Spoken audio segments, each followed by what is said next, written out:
Shalom pemirsa yang saya kasihi di dalam Tuhan. Selamat datang kembali di acara Bincang-Bincang Santai Sekolah Sabat.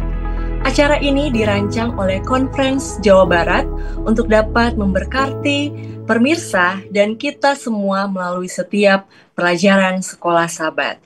Dan pada malam hari ini kita akan membahas akan pelajaran Sekolah Sabat, pelajaran yang ketiga. Namun sebelum itu, sebagai informasi, jika pemirsa atau saudara-saudara yang ada di rumah yang rindu untuk memberikan pertanyaan atau komentar positif, dapat menuliskan akan setiap komentar di dalam kolom komentar yang ada di channel YouTube kami. Dan pertanyaan-pertanyaan yang akan saudara sampaikan akan kami jawab pada saat pertemuan selanjutnya di akhir diskusi Sekolah Sahabat. Baik, saat ini kita akan akan bincang-bincang santai Sekolah Sahabat kita. Namun sebelum itu saya ingin memperkenalkan kita dengan pembicara kita pada malam hari ini, hamba Tuhan Pendeta Edwin Berhitu.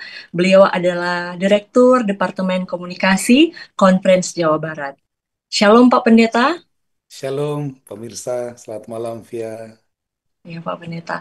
Sekali lagi saya mungkin bisa bertanya ya, apa kabar Pak Pendeta? Oh, baik, baik. Puji Tuhan. Puji Senang Tuhan sekali baik ya.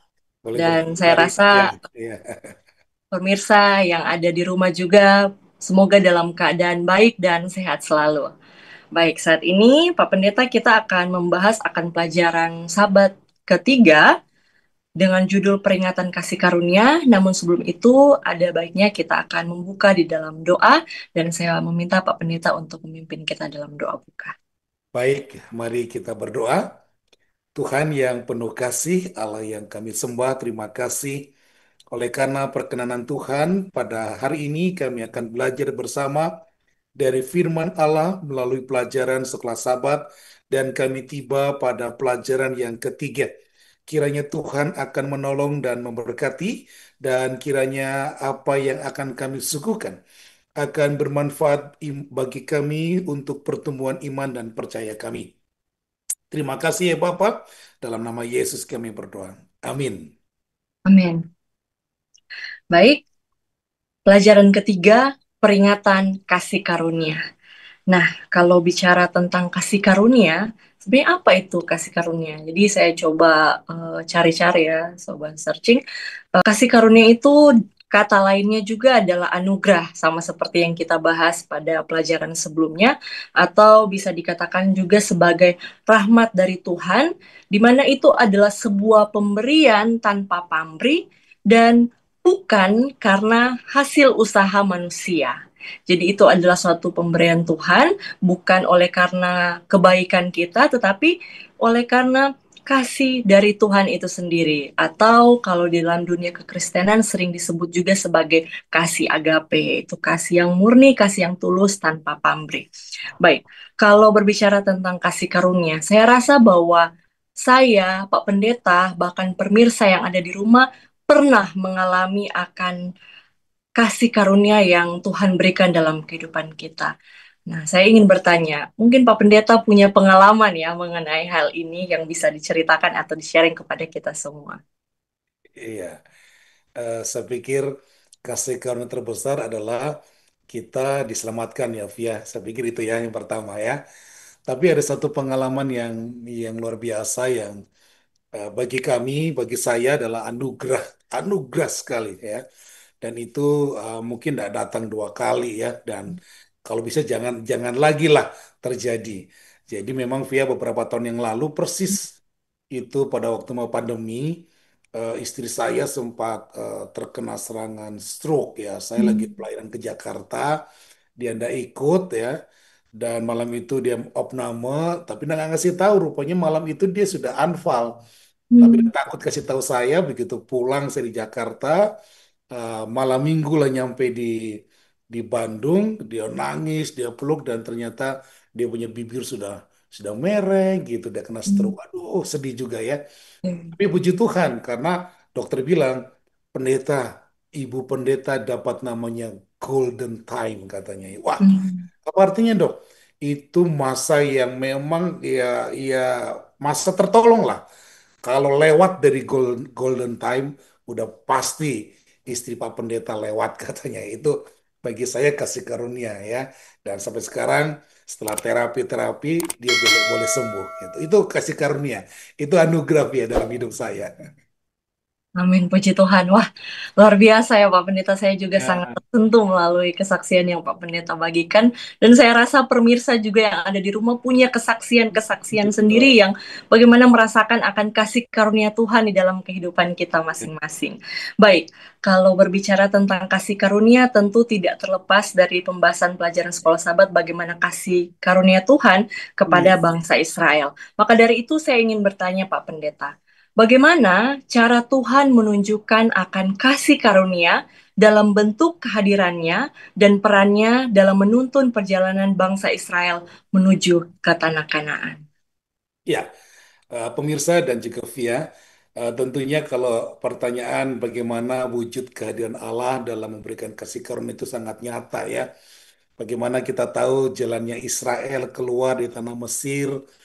Wah, bayangkan ya itu nyebrang Laut Merah, nanti kita pelajari ya.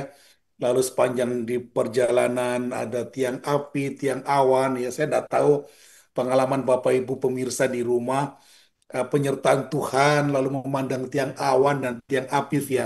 Wah, Hmm. itu luar biasa, ya. Bahkan mereka yang tadi nggak pernah perang ikut perang, ada banyaklah mujizat. Itu kan karunia ya bagi Israel, ya. Itu. Hmm.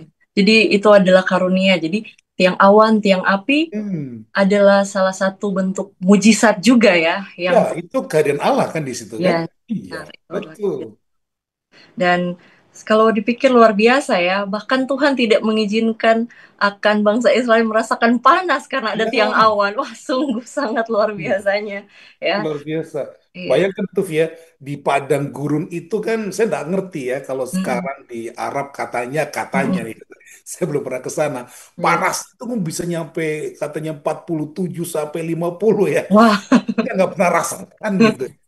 Jadi kebayang banget ya pada waktu Israel iya. itu dapat tian awan waktu siang hari gitu ya. Jadi Mm. mereka ditudungi seperti mendung, jadi nggak kena panas banget gitu. Waktu malam karena gelap dan anginnya begitu dingin, Tuhan kasih tiang api. Ah, hebat sekali Tuhan itu. Itu kasih karunia, Fia. Amin. Puji Tuhan ya. Nah, dan kalau berdasarkan pelajaran sekolah sahabat juga Pak Pendeta, bukti dari kehadiran Tuhan itu diberikan melalui ada satu simbol ya, yaitu tabut perjanjian. Di Hmm, mana tabut perjanjian ini yang selalu dibawa-bawa ya iya, oleh bangsa Israel, di mana di sana juga terdapat akan perintah-perintah Tuhan yang merupakan simbol di mana mereka harus tetap berpegang teguh kepada perintah-perintah Tuhan yang telah Tuhan berikan. Nah, pertanyaannya bagaimana Pak Pendeta pada saat mereka akan segera memasuki akan tanah Kanaan nih, mereka diperhadapkan dengan Sungai Yordan ya, yang iya, membentang ya. Kalau kita, bagaimana ini? Kalau tadi bilang tadi ada waktu melewati padang gurun, ada tiang awan, tiang api.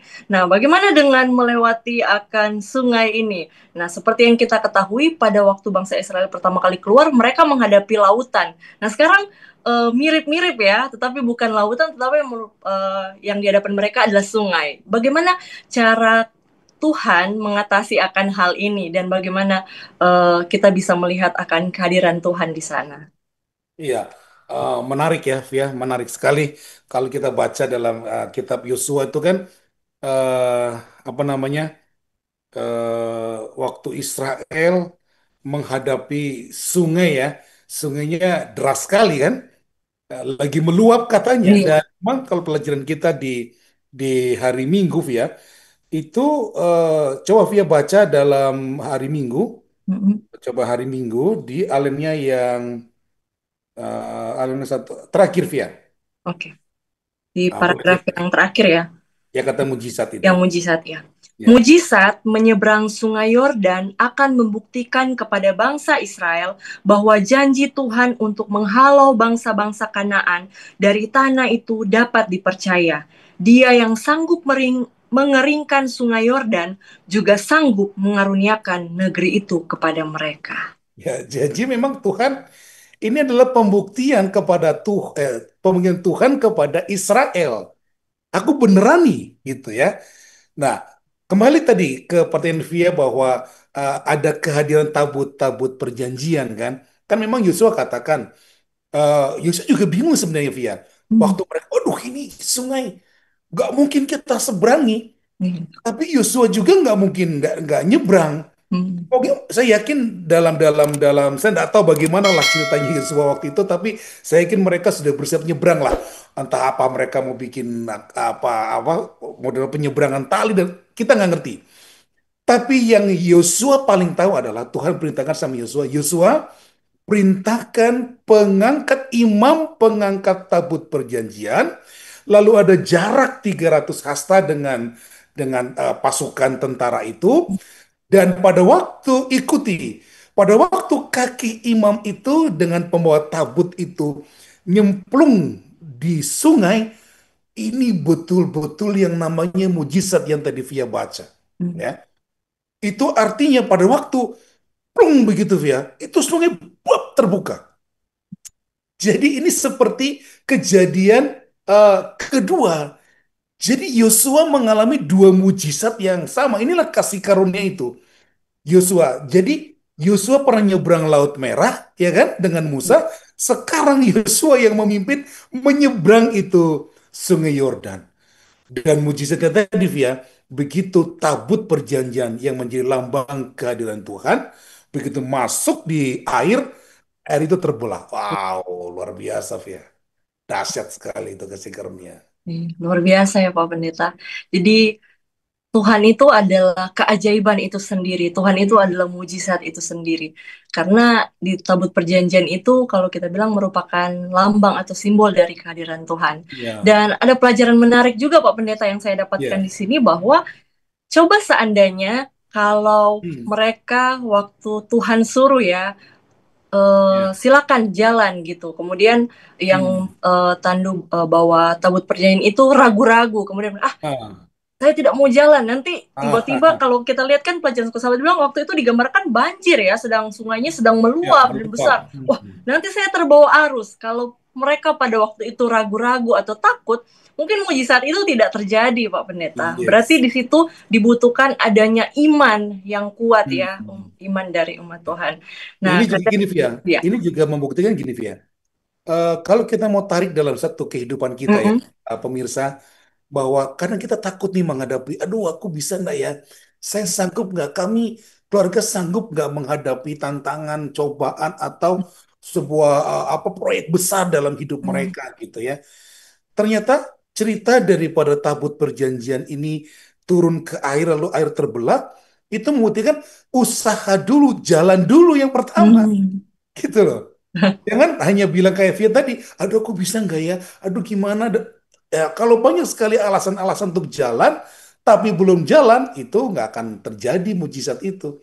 Dan itulah proses penurutan daripada bangsa itu. Dan itu sekali lagi, kasih karunia Via. Amin. Luar biasa. Jadi iman tanpa perbuatan adalah mati. Kalau hanya percaya Betul. saya, oke Tuhan sertai, tapi tidak mau melangkah, tidak akan terjadi Ya, ya. Ya, itu tepat sudah sekali.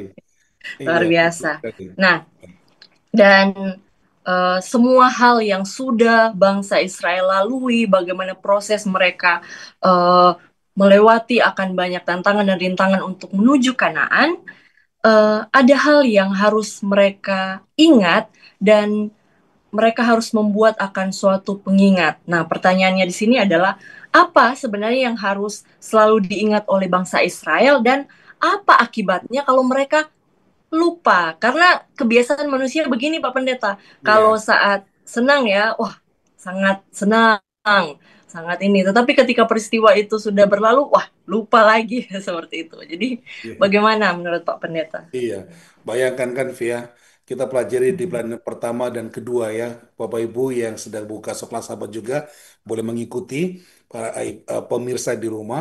Bayangkanlah Israel itu ya, kenapa Yosua akhirnya punya ide ya, dia berinisiatif bahwa waktu kamu nanti nyebrang sungai itu, setiap suku katanya mengambil satu batu besar dari sungai itu, ya kan?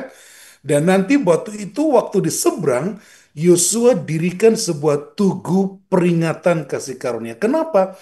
Idenya Hmm. adalah begini. Kan Yosua ini orang yang tidak pernah mati sejak keluar dari Mesir sampai ke tanah Kanaan ya dalam hal ini Hmm. masuk ke nyebrang Sungai Yordan dan tiba di Yeriko kan via. Nah, Iya. jadi mungkin Yosua adalah generasi yang sudah tua dan orang-orang yang mengikutinya adalah generasi yang lahir di padang gurun ya. Yang lahir di padang gurun artinya yang semua orang yang lama sudah tersaring. Iya. Maka supaya mereka nanti satu saat bertanya, kenapa? Maka Yusuf mendirikan peringatan ini, Via. Hmm. Pak, karena Yosua melihat ada satu kecenderungan dari orang-orang Israel melupakan gitu Yes. loh. Buktinya ya ada pemberontakan sepanjang perjalanan ya. Kemarin kita cerita juga bagaimana mereka seperti kok minta lagi bersungut-sungut itu kan sering kali terjadi. Hmm. Sehingga untuk membuat mereka ingat lagi, oh rupanya inilah cara Tuhan. Inilah anugerah Tuhan kepada bangsa Israel. Sehingga tugu itu dikenal sebagai tugu peringatan kasih karunia dari perjalanan Israel dari Mesir sampai dengan tanah Kanaan. Nah, pertanyaan tadi Via, kalau lupa gimana? Ya harapannya nggak lupa. Kalau lupa ya tadi itu Via, akhirnya seperti bangsa Israel, ya kita sering bersungut-sungut kembali, kita lupa padahal baru aja nyebrang Sungai Yordan, apa Laut Merah, ya kan? Iya. Itu mujizat, gitu. Tapi eh, terus bersungut tentang air, ya kan? Udah minum nih, ya kan? Sungut lagi. Nah, itu kan banyak. Makanya sepanjang 40 tahun, Yosua ingin ini diingat, dikenang. Itulah sebabnya tadi, Via. Yosua perintahkan, bawa batu ya. Bawa batu. Kasih di sana. Gitu. Wah, terima kasih. Jadi tidak ada excuse ya atau dibilang Iya. lupa itu manusiawi ya. Jadi tidak Ah, seperti itu. Tapi right. harus Tuhan mau supaya bangsa Israel tetap mengingat akan bagaimana kasih karunia yang mereka mereka dapatkan atau rasakan. Nah, pertanyaannya aplikasi untuk kita nih Pak Pendeta. Bagaimana dengan kehidupan kita? Mengapa adalah sangat penting bagi kita harus mengingat dan bahkan merenungkan akan bagaimana penyertaan Tuhan dalam kehidupan kita di masa yang lalu. Iya. Kenapa harus itu sangat penting, Pak Pendeta? Ya, kalau kita buka di hari Selasa, Via. Coba Ya. kita lihat di hari Selasa. Itu ada satu satu perikop yang sangat bagus ya di alinea ketiga kata pertanyaan. Boleh Via bantu baca? Pertanyaan yang dapat timbul dari generasi mendatang sangat penting karena akan dirumuskan secara pribadi. Apa arti batu-batu ini bagimu? Hmm. Setiap generasi baru harus dan memahami dan menghayati makna batu-batu ini bagi diri mereka sendiri secara pribadi. Iman kepada Tuhan yang membuat mujizat dapat dipertahankan hanya jika setiap generasi menemukan kembali arti penting dari tindakan-tindakan dahsyat Yahweh bagi diri mereka sendiri. Iman yang demikian akan membuat perbedaan besar antara dengan setia menghidupkan tradisi-tradisi Alkitabiah dan sekedar melakukan tradisi agama yang mati dari orang-orang yang masih hidup tetapi telah kehilangan nilai dan semangat aslinya. Pada akhirnya, kita perlu menjadikan iman yang mendasarkan Alkitab sebagai iman kita sendiri. Tak seorang pun, khususnya leluhur kita, yang dapat beriman untuk kita. Iya, jadi eh, salah satu tujuannya adalah kenapa batu-batu ini penting bagi kita. Itulah eh, lonjakan iman sebenarnya. Saat kita mengingat bagaimana Tuhan memimpin kita, ini loh batu ini untuk peringatan kita. Nah, saat sekarang ini Via, kita Yeah. juga perlu mengingat juga, coba kayak tadi lah, pertanyaan Via di awal ya, Hmm. Pak Pendeta punya nggak peristiwa kasih karunia? Hmm. Ingat, nah, baru-baru ini kami baru menyelesaikan sebuah studi Via Hmm. eh, tentang leadership. Setahun kami apa namanya mengikuti pelatihan ini. Dan ada satu hal yang menarik, Via. Di tugas akhir kami harus menuliskan 6 cerita hidup atau Hmm. timeline. 6 cerita hidup, 3 yang sedih, 3 yang bahagia. Hanya 6. Lalu presentasikan itu di ujian terakhir kemarin di Jogja kami. Jadi diceritakan. Eh, Kadang-kala kami pikir, aduh, cerita banyak banget sih ya. Tapi kami harus ketik, harus Hmm. diketik, lalu kami ceritakan lagi gitu ya. Jadi bukan sekedar kami ketik, kami kumpulkan kepada dosen kami, tapi kami harus ceritakan kembali.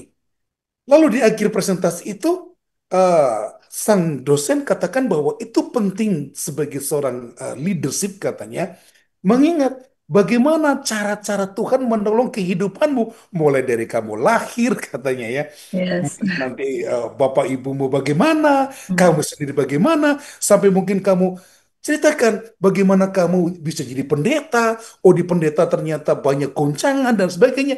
Tuliskan, ceritakan, itu menjadi biografi yang someday akan bisa menguatkan orang lain. Wah, saya pikir keren juga. Iya. Saya menuliskan 6. Dan saya yakin Via dan pemirsa di rumah pasti punya sesuatu. Dulu ya, saya nggak tahu apakah Via mengalami apa pengalaman kami ya di masa zaman kami tahun 80, 90 gitu ya. Ada namanya buku diari ya. Via Iya. ada mengalami juga ya. Iya, Pak. Punya, Ah, betul. itu paling-paling getol kan wanita ya. Cewek itu wah, dear diary, hari ini aku gini gitu. Itu ternyata penting loh, Via. Yes. Khususnya yang berhubungan dengan cara Tuhan menolong dan memberikan kasih karunia. Itu perlu diingat. Kenapa? Karena itu akan membawa iman kita lebih dekat dan lebih kokoh. Kenapa? Saya lupa ada buku Ellen White yang berjudul Gambaran-Gambaran Hidup, halaman 106, 196 mengatakan, jangan kamu takut dan khawatir akan hari esok, kecuali katanya, kamu melupakan pimpinan Tuhan di masa-masa yang lalu. Jadi penting banget, Via. Kenapa kita perlu juga dalam hidup kita sekarang ini, pemirsa, coba saudara catat, Bapak Ibu catat. Apa sih hal yang paling gede yang Tuhan sudah berikan bagi hidup saudara? Coba catat dalam diari kita. Ya, mungkin sekarang apa dunia digital, apa zaman digital, kita ketik saja. Mungkin nanti anak-anak kita tanya, kenapa begini Pak? Apa opa atau oma atau om tante itu kita bisa ceritakan. Itu menguatkan iman keluarga kita, mungkin juga orang-orang lain. Benar Pak Pendeta. Wah, luar biasa ya pengalamannya. Sebenarnya saya punya pengalaman yang mirip ya Pak Ah, Pendeta. Waktu ya, saya ya. selesai pelayanan waktu lalu, di Ah, satu daerah saya berbincang-bincang dengan salah satu ibu pendeta dan dia merasa sangat terberkati juga dengan kesaksian itu bagaimana luar biasanya Tuhan menuntun saya pada waktu itu dan dia berkata seperti ini, Via, kamu harus beli satu buku. Saya ingat pada waktu itu ibu pendeta itu bilang, kemudian kamu tulis secara detail bagaimana kesaksian-kesaksian yang Tuhan izinkan kamu alami, bagaimana kamu merasakan akan tuntunan Tuhan dalam kehidupan kamu. Kemudian setelah kamu tulis itu, kamu rasakan ada bagaimana apa namanya mujizat Tuhan lagi atau kasih Tuhan lagi yang kamu rasakan dalam kehidupan kamu, kamu tulis lagi setiap hari. hmm, Jadi mirip-mirip diary yang Pak Pendeta itu bilang itu. ya. Dan satu saat kamu lemah, saat kamu merasa bahwa wah saya ini membutuhkan akan sesuatu untuk menguatkan saya, kamu baca kembali ya, kamu baca kembali dan kamu akan melihat bagaimana kesaksian-kesaksian yang telah kamu tuliskan itu akan menguatkan kamu.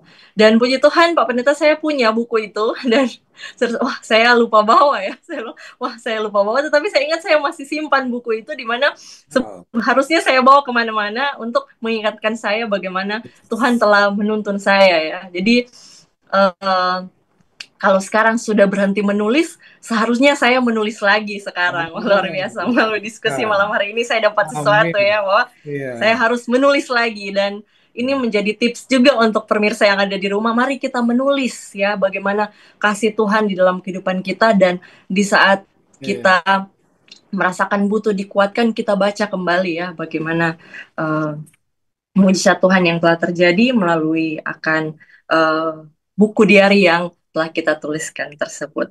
Baik, puji Tuhan. tidak boleh kita lupakan. Kenapa?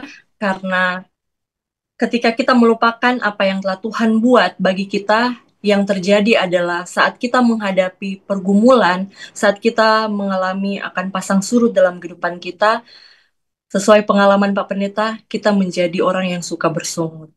Kenapa kita bersungut? Karena kita lupa bahwa sebelumnya Tuhan sudah melakukan hal besar untuk saya, dan kali ini ketika saya merasakan pasang surut, saya lupa bahwa Tuhan telah mengeluarkan saya dari masalah yang lalu, dan sekarang saya tidak percaya dan akhirnya saya bersungut-sungut. Jadi kalau pertanyaan tadi yang saya tanyakan, kenapa kita harus percaya dan mengingat dan tidak boleh lupa, karena secara manusia ketika kita melupakan tuntunan Tuhan, yang ada adalah kita akan menjadi orang yang suka bersungut-sungut.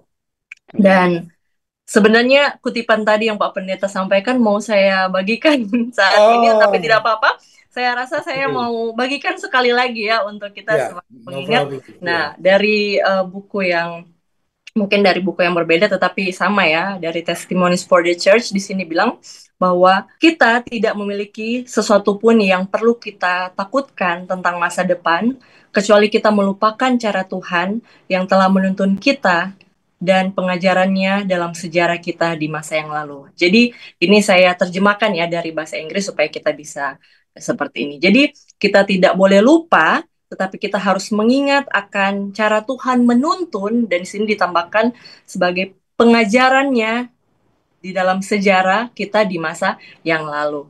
Jadi itulah kenapa judul sekolah sahabat kita dikatakan peringatan kasih karunia. Tuhan mau kita harus mengingat akan setiap kasih karunia yang Tuhan sudah curahkan kepada kita.